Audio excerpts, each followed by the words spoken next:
महंगाई एक ऐसा चैप्टर है जो आपके हमारे सभी के जीवन में बड़ा ही महत्वपूर्ण है। आप कभी भी जब भी किसी टीवी डिबेट में सुनते होंगे तो आप देखते हैं कि पक्ष और विपक्ष दोनों आपस में चर्चाएं करते हैं। जब भी पक्ष की बात आती है तो वो हमेशा कहते हैं कि हमारी सरकार में महंगाई कम है, और जब भी कोई सरकार विपक्ष में होती है तो वो सीधे से कहती है कि नहीं नहीं, महंगाई ज्यादा है। ये भी बड़ा एक चुनावी मुद्दा होता है जब सभी कहते हैं कि महंगाई बहुत हो रही है। जब भी विपक्षी पार्टी रहती है वो जब पक्ष में आती है तो उसे महंगाई कम लगती है। तो आज इन्हीं सभी टॉपिक पे चर्चा करेंगे, जिसमें महंगाई क्या है, महंगाई को कैसे निकाला जाता है, महंगाई को कौन कंट्रोल करता है, और क्या सच में महंगाई इतनी बुरी होती है।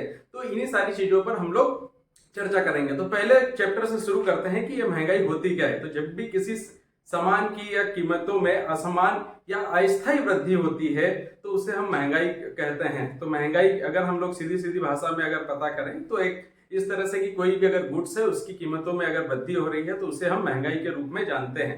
जब दूसरी बात अगर हम लोग इसमें कहते हैं तो अभी जैसे वर्तमान महंगाई जो है वो 7.4% सितंबर में आई है, जो अगस्त में 7% रिटेल इन्फ्लेशन थी।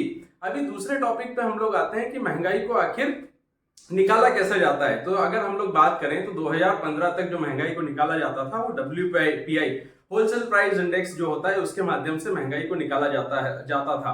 WPI में कुछ उसकी त्रुटियां इस तरह से थी कि WPI होलसेल प्राइस इंडेक्स में होलसेल थोक वस्तुओं के भाव पता किए जाते थे, लेकिन आप सभी जानते हैं कि हम लोग जो चीजें खरीदते हैं वो खुदरा बाजार में खरीदते हैं जो हम लोगों को लास्ट यूजर को आती है। दूसरी चीज WPI में यह होता था कि उसमें जो महंगाई रहती थी उसमें सेवाओं को काउंट नहीं किया जाता था, सर्विसेज को काउंट नहीं किया जाता था। तीसरी यह बात उसमें थी कि उसमें जो विनिर्मित वस्तुएं रहती थी, प्रोडक्शन जो उत्पाद रहता था उनको ज्यादा वेटेज दिया जाता था, बजाय इसके जो हमारी आम जरूरतों की खाद्य पदार्थ वगैरह रहते हैं उसको छोड़कर उनको ज्यादा वेटेज दिया जाता था।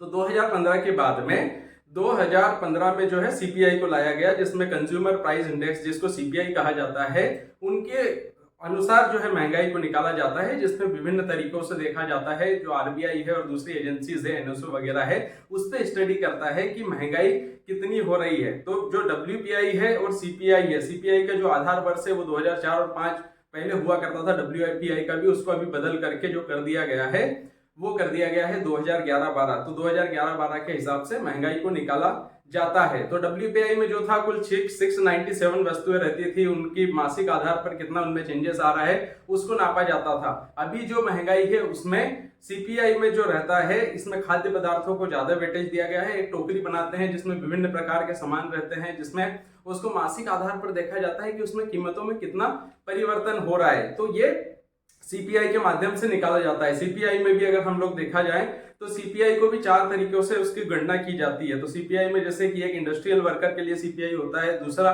देखा जाता है तो हम लोग एग्रीकल्चर के लिए CPI होता है, रूरल वर्कर के लिए CPI होता है, और एक कंबाइंड CPI होता है। तो जो प्रारंभिक 3 है उन CPI को इंडस्ट्रीज के मंत्रालय के द्वारा निकाला जाता है। जो चौथा है उसको NSO के जो नेशनल स्टैटिक ऑफिस है उसके द्वारा उसको निकाला जाता है। तो ये हो गई महंगाई को निकालने की बात, जिसमें अगर CPI की हम लोग बात करें तो CPI में जो होता है उसमें हमारे जो खाद्य पदार्थ है उसको वेटेज ज्यादा दिया जाता है। तो ये इस तरीके से एक उस पर पूरा स्टडी किया जाता है एवं उसकी सहायता से महंगाई को निकाला जाता है। अभी अगर हम लोग बात करें तो जैसे कि अगर हम लोग इसमें बात करते हैं कि महंगाई होती क्यों है, पहले तो अगर महंगाई की बात करें तो देखिए इसका बड़ा ही सिंपल सा कैलकुलेशन है कि जब भी किसी वस्तु की महंगाई क्यों होती है तो वस्तु का शॉर्टेज हो जाता है। देखिए हम लोग वस्तु उत्पादित करते हैं, तो यदि कोई नेचुरल क्लाइमेट हो गया है, यदि बारिश, जैसे कि हम जानते हैं कि भारतीय इकोनॉमी जो रहती है वो मानसून पर आधारित रहती है भारतीय, या कोई नेचुरल क्लाइमेट ही हो गई है तो उसकी वजह से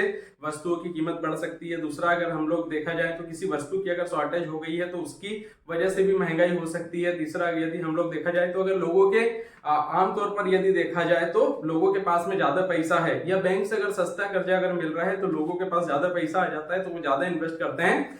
वस्तुएं उतनी ही होती है मार्केट में, वस्तुएं सीमित होती है, जिसकी वजह से महंगाई बढ़ती रहती है। तो इसको नियंत्रित कौन करता है, यदि अब हम इस पे आए तो इसको नियंत्रित कर 2 तरीके से किया जाता है। एक तो RBI रहती है जो अपनी मौद्रिक नीति लाती है, जिसमें reverse rate, repo rate, marginal facilities वगैरह जो भी बैंक रेट्स वगैरह रहती है इनको जब वो बढ़ा देती है तो बढ़ाने पे क्या होता है कि रिवर्स रेपो रेट में जो रिजर्व बैंक ऑफ इंडिया जो बैंकों को लोन देती है तो वो लोन पे ज्यादा इंटरेस्ट जो बैंक्स है उनको मिलता है RBI से, तो वो अपना पूरा पैसा खींच करके और आरबीआई के पास जमा करना शुरू कर देता है, तो जिससे मार्केट में पैसे कम हो जाते हैं, जिससे महंगाई कम होने लगती है। तो महंगाई को एक तरीका तो हो गया जो आरबीआई खुद कंट्रोल करती है। अगर दूसरे तरीके की बात करें तो एक राजकोषीय नीति होती है जो हमारी सरकारें रहती है, जो ईयरली बजट आता है, बजट में किसी स्पेसिफिक सेक्टर में कितना इन्वेस्टमेंट करना है, किसी स्पेसिफिक सेक्टर पर कितना इन्वेस्ट किया जाता है, उसके आधार पर राजकोषीय नीति से टैक्स वगैरह है, टैक्स को कैसे बढ़ाया जाए या टैक्स को कैसे घटाया जाए, इस तरह से राजकोषीय नीति। लेकिन ये साल में एक ही बार आती है, जबकि मौद्रिक नीति समय समय पर आरबीआई साल में 4-5-6 बार जो है मौद्रिक नीति समिति के द्वारा उसका निर्धारण किया जाता है। तो आगे हम लोग आते हैं कि क्या महंगाई हमेशा बुरी होती है? जी नहीं, महंगाई हमेशा बुरी नहीं होती है। महंगाई में ये रहता है कि 2 से 6% ±4, मिनिमम 2% और मैक्सिमम 6% एक आरबीआई ने बेंचमार्क निर्धारित किया हुआ है कि अगर इतनी रहेगी महंगाई तो ये ठीक माना जाता है, क्योंकि जो बहुत सारे इन्वेस्टर होते हैं उनके लिए भी ये बड़ा उसमें वो रहता है कि इन्वेस्टर तभी ज्यादा उसमें इन्वेस्ट करेंगे जब उनको लगेगा कि उन्होंने जो पैसा इन्वेस्ट किया हुआ है उसकी ग्रोथ हो। तो महंगाई हमेशा बुरी नहीं होती है। कुछ समय पर हम लोग मान सकते हैं कि जब 6% से ज्यादा चली जाती है तो इसको महंगाई को बुरा माना जाता है। तो ये ओवरऑल चर्चा थी महंगाई के ऊपर। तो महंगाई को जो मैंने आपको बताया, तो इसमें फायदा किसको होता है? तो जो उद्यमी रहते हैं, किसान रहते हैं, इनको फायदा होता है, और जो मध्यम वर्गीय होते हैं उनको नुकसान होता है, क्योंकि जो खाद्य पदार्थों की जो वस्तुएं हम लोग कंज्यूम करते हैं, चाहे फूड, एनर्जी वगैरह है, हम लोग कंज्यूम करते हैं, उनके प्राइसेस जब बढ़ते हैं तो इसका सीधा इफेक्ट हम लोगों को पड़ता है। तो महंगाई से उद्यमियों को फायदा होता है, तो महंगाई जरूरी भी है। हमेशा महंगाई, आप कई बार डिबेट्स में देख के बड़े वो रह जाते होंगे कि अगर महंगाई 0 भी हो जाती है तो इससे जो इन्वेस्टर रहते हैं उनको सकारात्मक माहौल नहीं मिलता है। महंगाई होना भी जरूरी है, लेकिन वो 2 से 6% के बीच में रहना चाहिए। तो ये पूरी महंगाई की वो थी जिसमें क्या क्या चीजों को इनमें कंबाइन किया जाता है, जैसे भोजन है, आवास है, परिधान है, परिवहन है, इलेक्ट्रॉनिक है, चिकित्सा, शिक्षा है। तो ये सारी चीजों को एक टोकरी में, एक बकेट में कलेक्ट किया जाता है, जिसमें मंथली कितना इन्फ्लेशन हो रहा है उसका समय समय पर जो राष्ट्रीय सांख्यिकीय कार्यालय है वो मॉनिटर करता है, आरबीआई करता है, और इसी के साथ में महंगाई को निकाला जाता है। तो उम्मीद है अब वीडियो आपको काफी पसंद आया होगा, जिसमें हम लोगों ने महंगाई की आज बात करी थी। इसी के तरह के अगर आपको और भी वीडियो चाहिए तो आप हमें ईमेल कर सकते हैं nobreakingnews7@gmail.com, और इसी तरह के वीडियो के लिए आप इस चैनल को अभी सब्सक्राइब कर लीजिए ताकि आपको नोटिफिकेशन आगे भी मिलते रहे। तो आगे अगले वीडियो तक अपना ध्यान रखिए।